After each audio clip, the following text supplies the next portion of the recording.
तो हम लोग अदिश मानते हैं, एरिया क्या मानते हैं बाबू? अदिश राशि है एरिया। लेकिन जैसे हम उसको इलेक्ट्रिसिटी में आ जाए या फिर मैग्नेटिज्म में, इलेक्ट्रिसिटी मतलब क्या होता है? विद्युत। और उसके बाद मैग्नेटिज्म में क्या होता है? चुंबकत्व।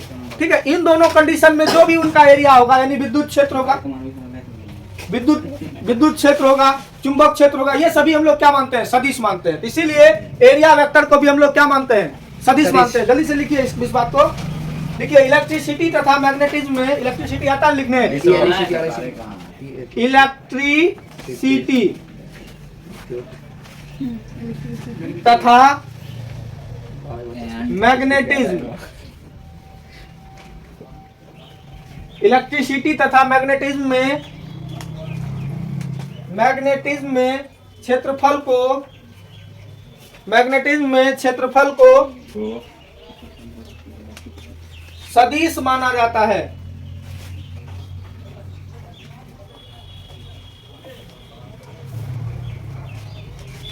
क्षेत्रफल को सदिश माना जाता है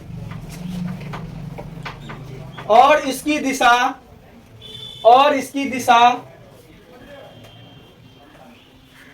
सतह के लंबवत बाहर की ओर, और इसकी दिशा सतह के लंबवत बाहर की ओर ली जाती है, और इसकी दिशा सतह के लंबवत बाहर की ओर ली जाती है। देखिए जैसा सरफेस होगा, ये देखिए ये सरफेस है, यहाँ पर हम लोग एरिया वेक्टर मान लिए, तो इसकी दिशा हमेशा किधर होगी? सतह के लंबवत बाहर की ओर।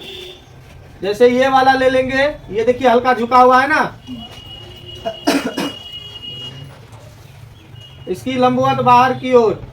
जैसे हम लोग एक अलग अलग टाइप का सरफेस ले लें एक ही में, और यहाँ पर जैसे मान लो यहाँ पर एरिया वेक्टर होगा तो यह अपने टाइप से बाहर की ओर, यहाँ पर होगा तो यह अपने टाइप से बाहर की ओर, यहाँ भी होगा तो ये अपने टाइप से बाहर की ओर, यहाँ होगा तो अपने टाइप से बाहर की ओर, यहाँ होगा तो अपने टाइप से बाहर की ओर, यहाँ भी होगा तो अपने टाइप से बाहर की ओर, यहाँ भी होगा तो अपने टाइप से। एरिया वेक्टर हमेशा लंबवत किधर होता है बाबू? बाहर की ओर होता है। सदिश क्षेत्रफल की दिशा हमेशा कहाँ लेते हैं? लंबवत बाहर की ओर, सरफेस के लंबवत बाहर की ओर। जैसे देखिए ये वाला है ना, अब इसको अच्छे से समझ जाइए। ये वाला मान लीजिए कि ये सरफेस है ना, अब यहाँ पर हम लोग छोटा सा एरिया वेक्टर ले लिए, तो इसके लिए इसकी डायरेक्शन इस डायरेक्शन के लंबवत बाहर की ओर जा रहा है, लंबवत बाहर की ओर। हाँ, अगर यदि वही हम लोग ऐसे ले ले तो ये किधर जाएगा? लंबवत बाहर की ओर। ऐसे ले ले तो किधर जाएगा? लंबवत बाहर की ओर। ऐसे ले ले तो किधर जाएगा? लंबवत बाहर की ओर। वही अगर यदि ऐसे झुका के ले ले तो लंबवत बाहर की ओर ऐसे जाएगा। ऐसा नहीं है कि सरफेस के साथ 90 डिग्री कोण बनाएगा, आपको देखने में अर्थ के साथ नहीं, जैसा सरफेस होगा उसके साथ वह कितना डिग्री कोण बनाएगा बाबू? 90 डिग्री का। और यह हमेशा क्या होता है? लंबवत बाहर की ओर होता है। कोई दिक्कत नहीं है। नया heading electric flux. Electric flux होता है, इसका हिंदी तो सबको पता होगा, विद्युत फ्लक्स। इसको हम लोग VVI भी कहेंगे, BSEB और CBSE दोनों के लिए विद्युत फ्लक्स। इसको डिनोटेट करते हैं हम लोग फाई से। हो गया फाई? काम क्लियर है? चलो हो गया। देखिए विद्युत फ्लक्स किसको कहते हैं? ठीक है, मतलब किसी सतह से, मान लो कोई सतह से लंबवत गुजरने वाली विद्युत बल रेखाओं की कुल संख्या ही क्या कहलाती है बउआ? विद्युत फ्लक्स। मतलब किसी सतह से जो भी लंबवत गुजरे, सतह के लंबवत जो भी विद्युत बल रेखाएं गुजरेगी उसको क्या कहेंगे बउआ? विद्युत फ्लक्स कहेंगे। इसको एक और नाम से जानते हैं, total normal electric induction, TNEI। ठीक है, और इसको हम लोग किसके रूप में मेजर करते हैं बउआ? विद्युत क्षेत्र तथा एरिया वेक्टर के डॉट प्रोडक्ट के रूप में मेजर करते हैं। इसके रूप में मापते हैं, विद्युत क्षेत्र तथा एरिया वेक्टर के डॉट प्रोडक्ट के रूप में हम लोग इसको क्या करते हैं? मापते हैं। तो विद्युत फ्लक्स का डेफिनेशन क्या होगा बउआ? किसी सतह से लंबवत गुजरने वाली विद्युत बल रेखाओं की कुल संख्या क्या कहलाती है? विद्युत फ्लक्स कहलाती है।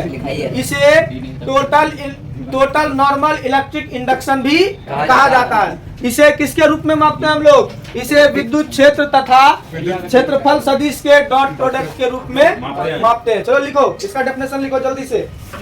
किसी सतह के लंबवत दिशा से किसी सतह के से देगा क्या नहीं से देगा अच्छा सेंटेंस नहीं लगा। किसी सतह से लंबवत दिशा में गुजरने वाली विद्युत बल रेखाओं की कुल संख्या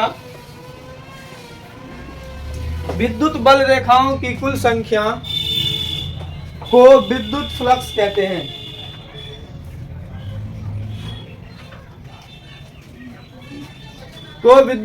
कहते हैं।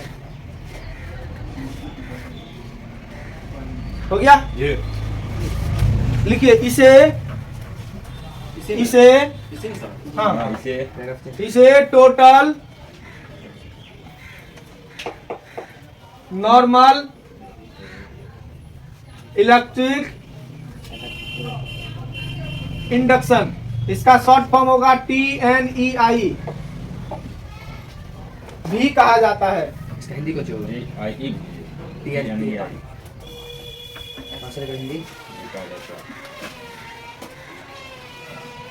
Total normal electric induction TNEI भी कहा जाता है। चलिए हो गया। इसे TNEI भी कहा जाता है। पैराग्राफ चेंज करके लिखिए, इसे विद्युत क्षेत्र तथा सदिश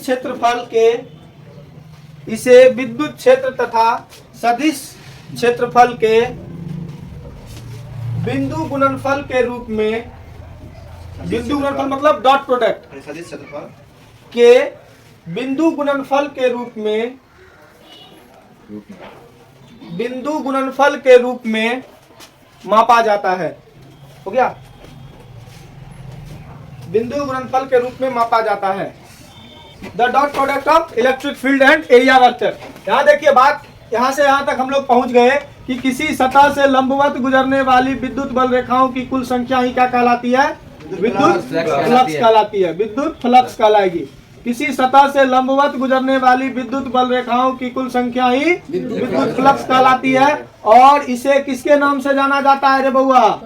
टोटल नॉर्मल इलेक्ट्रिक इंडक्शन के भी इसको कहते हैं। तो इसका इलेक्ट्रिक फील्ड इधर हो गया। इलेक्ट्रिक फील्ड की दिशा कितनी संभव है? एक। और ये मान लीजिए सरफेस झुका हुआ है तो एरिया वेक्टर की डायरेक्शन में होगा। अब जैसा होगा वैसा हम लोग एरिया वेक्टर लेंगे, उससे हमको मतलब नहीं है। अब मान लीजिए दोनों के बीच का एंगल कितना डिग्री है?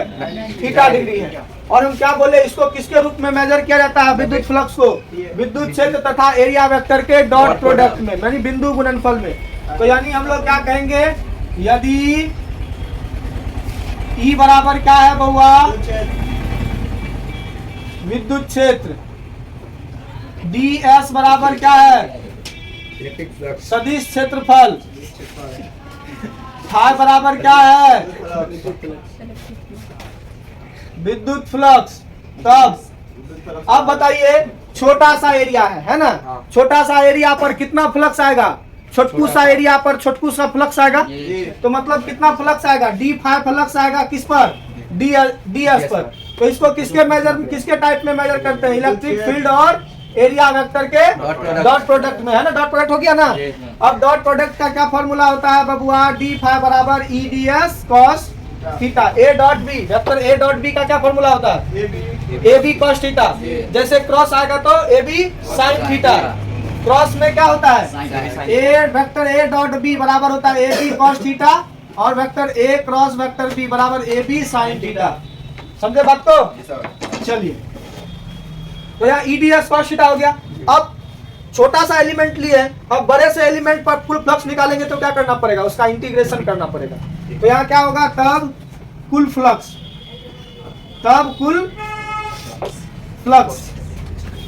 क्या होगा बउआ?